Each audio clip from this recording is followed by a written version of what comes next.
ശ്രീ സേനാപതി ഇപ്പോൾ ചോദിച്ചതുപോലെ ഇങ്ങനെ എപ്പോഴും പറയുന്നയാളാണ് 100+ പ്രതിപക്ഷ നേതാവ്. പക്ഷേ അദ്ദേഹത്തിൻ്റെ ഓരോ പ്രവൃത്തിയും നോക്കൂ. പക്ഷേ അതേസമയം മുന്നണി വിപുലീകരിക്കണം എന്ന് വെച്ചാൽ ഇപ്പോൾ ഉള്ളവരെ കൊണ്ട് ആ ശേഷിയിൽ എത്താൻ കഴിയില്ല എന്നുള്ളതല്ലേ അതിൻ്റെ ഒരു ലളിത യുക്തി. ഈ പറഞ്ഞതുപോലെ ആരെയൊക്കെയാണ് അദ്ദേഹം സമീപിച്ചത്, ക്ഷണിച്ചത്, കൊണ്ടുവന്നത്, മുന്നണിയിലേക്ക് കയറാതെ ഇറങ്ങിപ്പോയത്? ഇങ്ങനെയൊക്കെ സംഭവിക്കുന്നുണ്ടല്ലോ. 100-ൽ പരം സീറ്റ് കിട്ടുമെന്ന് നിങ്ങൾ ജനങ്ങളോട് പറയുന്നെങ്കിൽ പിന്നെ നിങ്ങൾ എന്തിനാണ് മുന്നണി വിപുലീകരിക്കുന്നതിന് വലിയ തോതിൽ പരിശ്രമിക്കുന്നത്? അതായത് ഈ മുന്നണി അൺഫിറ്റ് ആണെന്നല്ലേ അതിനർത്ഥം? മുന്നണി വിപുലീകരിക്കുന്നതിന് ഞങ്ങൾ ആരുടെയും പുറകെ ഒന്നും നടക്കുന്നില്ല. ആർക്കെങ്കിലും യു ഡി എഫിന്റെ ആശയവുമായിട്ട് ചേരാനുണ്ടെങ്കിൽ ഞങ്ങളുടെ കൂടെ ചേരാം എന്ന് മാത്രം. ഇനി 100 എന്നുള്ളത് ഞങ്ങൾ 120 125 ഒക്കെ ആയിക്കോട്ടെ. 140 ഉള്ളൂ. 140 ഉള്ളൂ.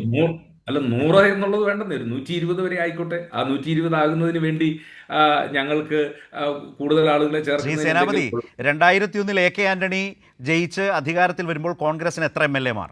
പിന്നീട് ശ്രീ ഉമ്മൻചാണ്ടി അധികാരത്തിലെത്തുമ്പോൾ അന്നുകൊണ്ട് 2010 തദ്ദേശ തെരഞ്ഞെടുപ്പിൽ അതിഗംഭീര വിജയം UDF ഉണ്ടാകുന്നു. അപ്പോൾ ഇന്നത്തെ പോലെ തന്നെ കണക്കുകൂട്ടി 100-ൽ പരം സീറ്റാണ്. ഇന്ന് 100-ൽ പരം പറയുന്നില്ല, എപ്പോഴും 80 കഷ്ടിയാണ്, മനോരമയടക്കം, മലയാള മനോരമയടക്കം. എന്നിട്ട് 2010 തദ്ദേശ തെരഞ്ഞെടുപ്പും കഴിഞ്ഞ് 2011 നിയമസഭാ തെരഞ്ഞെടുപ്പിലേക്ക് പോയപ്പോൾ കഷ്ടിമുഷ്ടി 2 അംഗങ്ങളുടെ ഭൂരിപക്ഷത്തിലാണ് വന്നത്. പിന്നീട് സെൽവരാജിനെ കൂടെ ക്യാമ്പിൽ കയറ്റിയപ്പോഴാണത് 3 ആയത്. അപ്പോൾ അതാണ് ഞാൻ പറഞ്ഞത്. അപ്പോൾ നിങ്ങളുടെ എണ്ണം, കോൺഗ്രസിൻ്റെ MLA-മാരുടെ എണ്ണം ഇങ്ങനെ പടിപടിയായി കുറയുന്ന ഒരു സമയമാണ്. താങ്കൾ 120 ഒക്കെ പറയുമ്പോൾ പറഞ്ഞോളൂ. അല്ല, ഞങ്ങളിനി ഇപ്പോൾ 100-ലധികം 100+ ഞങ്ങൾ പ്രതീക്ഷിക്കുന്നു. അത് ഒരു 10-20 വർദ്ധിക്കുന്നതിന് കുഴപ്പമില്ലല്ലോ. അപ്പോൾ അതിനുള്ള സാഹചര്യം ഞങ്ങൾ ആരായുന്നു എന്നുള്ളതാണ്. സ്വപ്നം കാണാം, അതിലൊന്നും പ്രശ്നമില്ല. അത് എല്ലാവരുടെയും അവകാശമാണല്ലോ. അല്ല, ഞങ്ങൾ പറയുന്ന കാര്യങ്ങളെ അപ്പുറത്തുള്ളവർ അംഗീകരിക്കുന്നു, അല്ലെങ്കിൽ ഇന്ന് വരെ ഞങ്ങളുടെ കൂടെ ഇല്ലാത്തവർ അംഗീകരിക്കുന്നു എന്നുള്ളതാണല്ലോ. കൊട്ടാരക്കരയിൽ അങ്ങ് സൂചിപ്പിച്ച പോലെ 3 വട്ടം MLA ആയിരുന്ന ശ്രീമതി ഐഷ പോറ്റി ഞങ്ങളുടെ കൂട്ടത്തിൽ ചേർന്നത്. 3 വട്ടം നിങ്ങളുടെ കൂടെ ഉണ്ടായിരുന്ന ദീർഘകാലം CPM-ന്റെ നേതാവും അല്ലെങ്കിൽ CPM-നെ നയിച്ച ഒരാൾ എന്തുകൊണ്ട് കോൺഗ്രസ് പാർട്ടിയിൽ ഇപ്പോൾ ചേരുന്നു എന്ന് ചോദിച്ചാൽ, സത്യത്തിൽ സേനാപതി അതിലെന്തെങ്കിലും ഒരു പ്രത്യേകത പറയാനുണ്ടോ? കാരണം ഐഷ പോറ്റി MLA സ്ഥാനം വീണ്ടും മത്സരിക്കാൻ കൊടുക്കാത്ത കാലം മുതൽ പിണങ്ങി നടക്കുകയാണെന്നുള്ളത് നാട്ടിൽ പാട്ടായ കാര്യമില്ലേ? CPM-ന്റെ ജില്ലാ കമ്മിറ്റിയിലോ മറ്റോ അവർ അംഗമാണ്. ആ കമ്മിറ്റികൾക്കൊന്നും പോകാറില്ല. നിരന്തരം വിട്ടുനിന്നുകൊണ്ട് അവർക്ക് തന്നെ ആ കമ്മിറ്റിയിൽ നിന്നൊക്കെ അവരെ ഒഴിവാക്കേണ്ടി വന്നു. MLA പണി ഇല്ല എങ്കിൽ, പാർലമെൻ്ററി ജീവിതം ഇല്ല എങ്കിൽ, പൊതുപ്രവർത്തനമില്ല എന്ന് വെളിപ്പെടുത്തിയ ഒരു സ്ത്രീയല്ലേ അവർ? അപ്പോൾ ഇത് എത്രയോ കാലമായി കൊല്ലവുമായി ബന്ധപ്പെട്ട് നിൽക്കുന്ന ഒരു യാഥാർത്ഥ്യമാണ്.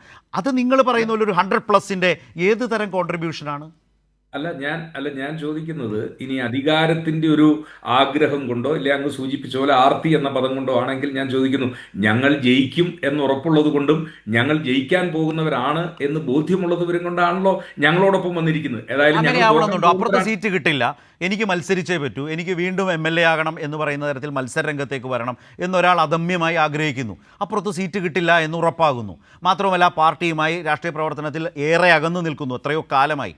നോക്കൂ, 3 ടേം MLA നമ്മൾ സംസാരിച്ചപ്പോൾ പറഞ്ഞ പോലെ ജില്ലാ പഞ്ചായത്ത് അംഗം അവർ തന്നെ പറയുന്നു 2000 മുതലാണ് സജീവമായി രാഷ്ട്രീയത്തിലേക്ക്. എനിക്ക് അങ്ങനെ വലിയ രാഷ്ട്രീയമൊന്നും ഉണ്ടായിരുന്നില്ല, നിങ്ങളുടെ വേദിയിൽ പറഞ്ഞതാണ് ഞാനീ പറയുന്നത്.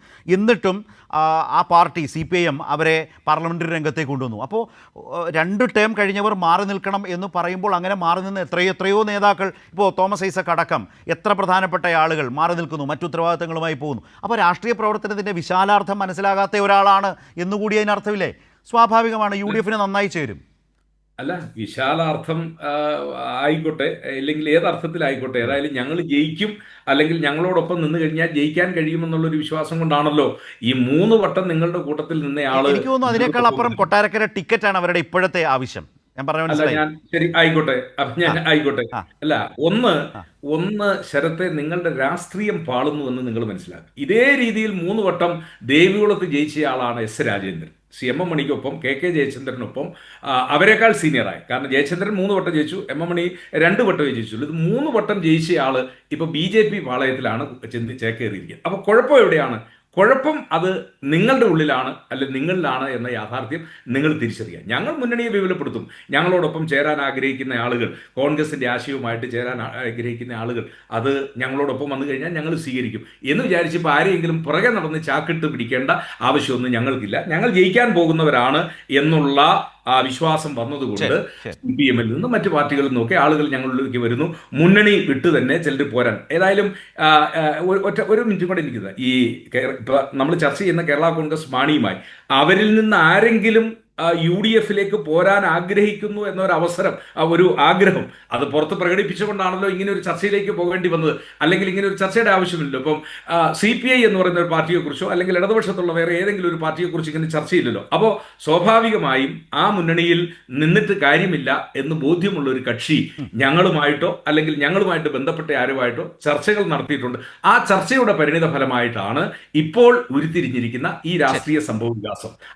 അത് UDF-ന് ഗുണകരമായിട്ട് വരും. ഞങ്ങൾ 100+ അല്ല 120-ലേക്ക് പോകുന്ന ഒരു രാഷ്ട്രീയ സാഹചര്യം കേരളത്തിൽ സംജാതമാകാൻ പോകുന്നു. ശരത്തെ ഒരു 1.5 അല്ലെങ്കിൽ 2 മാസം. എന്റെ സംശയം എന്റേതെന്നല്ല, ഇതൊക്കെ കാണുന്ന ഏതൊരാൾക്കും തോന്നും, നിങ്ങൾ പറയുന്ന പോലെ നിങ്ങൾക്ക് ഇത്ര വലിയ ശക്തി ഉണ്ടെങ്കിൽ 100-ൽ പരം സീറ്റ് പിടിക്കാൻ കെൽപ്പുണ്ടെങ്കിൽ അത് നിങ്ങൾ തന്നെ അങ്ങ് പങ്കിട്ടെടുത്താൽ പോരെ.